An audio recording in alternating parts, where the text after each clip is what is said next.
কারণ? পরিষ্কার বোঝা যাচ্ছে নির্যাতিতাকে ভয় দেখিয়ে চাপ দিয়ে এই কাজ করানো হচ্ছে। এবং মমতা বন্দ্যোপাধ্যায় যদি ভাবে যে বিজেপির কেন্দ্রীয় নেতাদের একটা মামলা দিয়ে, তৃণমূল কংগ্রেসের নেতারা যদি ভাবে মামলা দিয়ে বিজেপিকে এখান থেকে সরিয়ে দেবে বা বিজেপিকে ভয় পাইয়ে দেবে, তাহলে শুধু একটা কথাই বলবো, হাতি ঘোড়া রসাতল ব্যাং বলে কত।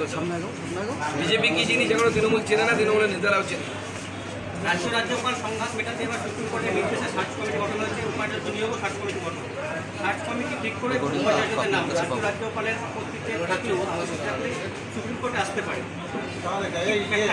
দেখুন, রায় হয়েছে, আমরা মিডিয়ার মাধ্যমে জানতে পেরেছি। রায়ের কপি আমি গভীরভাবে পড়ে দেখি, কারণ মিডিয়ার ইন্টারপ্রিটেশন আমার মনে হচ্ছে পুরোটা ঠিক হচ্ছে না।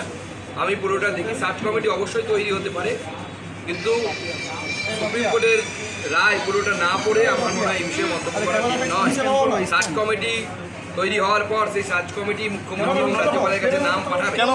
সেই নামের মধ্যে থেকে আপত্তি থাকলে মুখ্যমন্ত্রী নোট দেবে। এই সমস্ত আমরা মিডিয়ার মাধ্যমে দেখছি। এখনো পুরো অর্ডারটা আমার পড়া হয়নি, পড়ে আমি বিষয়টি দেখব। তবে সুপ্রিম কোর্টের রায় যেহেতু, অবশ্যই আমাদের সকলকে মানতে হবে।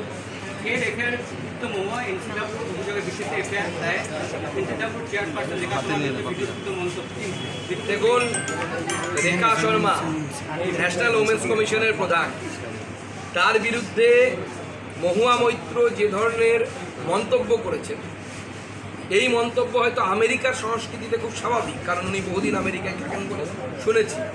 ভারতীয় সংস্কৃতিতে এই ধরনের মন্তব্য কোনো মহিলা সম্পর্কে করা যায় না, এবং এই মন্তব্য অত্যন্ত নোংরা, রুচিহীন, এবং যেভাবে রেখা বর্মার চরিত্র নিয়ে উনি রাজনীতি করেছেন, আমি বলবো ওনার বিরুদ্ধে মামলা হওয়া উচিত এবং ওনার গ্রেপ্তারও হওয়া উচিত। আমি একজন মহিলা মানেই আমি কোনো মহিলার সম্মানহানি করতে পারবো, এটা চলতে পারে। আজকে ঘটনাটা কি বলবে, যে ভিড় করা পুরুষোচিত ঘটনাটা কি ঘটেছিল? দেখুন, আমরা যেটা দেখতে পেলাম, যখন আমরা মিছিল করে আসছিলাম, তখন আমাদের মিছিলের উপরে একটি ডিম ছুঁড়ে মারা হয়, কাঁচা ডিম। সেই বাড়িটা থেকে মারা হয় যে বাড়িতে কালকে সন্ধেবেলায় কৃষ্ণ কল্যাণী সেখানে একটি মিটিং ও পিকনিক করেছিল। আপনাদের কাছেও নিশ্চয়ই তথ্য থাকবে, সাংবাদিকদের কাছে। সেই বাড়ির ছাদের উপর থেকে একটি ডিম ছুঁড়ে মারা হয়। সৌভাগ্যক্রমে সেই ডিম কারো গায়ে লাগে, কিন্তু যে ধরনের আচরণ, এই ধরনের আক্রমণ বর্বরোচিত, কাপুরুষোচিত আক্রমণ। যদি ক্ষমতা থাকে সামনে এসে কথা বলো, তুমি তোমার যুক্তি বলো, আমি তোমার যুক্তি বলি। গণতন্ত্রে তো যুক্তির লড়াই হয়। এই মুহূর্তে মনে রাখবেন, ভারতবর্ষের প্রধানমন্ত্রীর নাম নরেন্দ্র মোদী, তিনবার রেকর্ড করেছেন।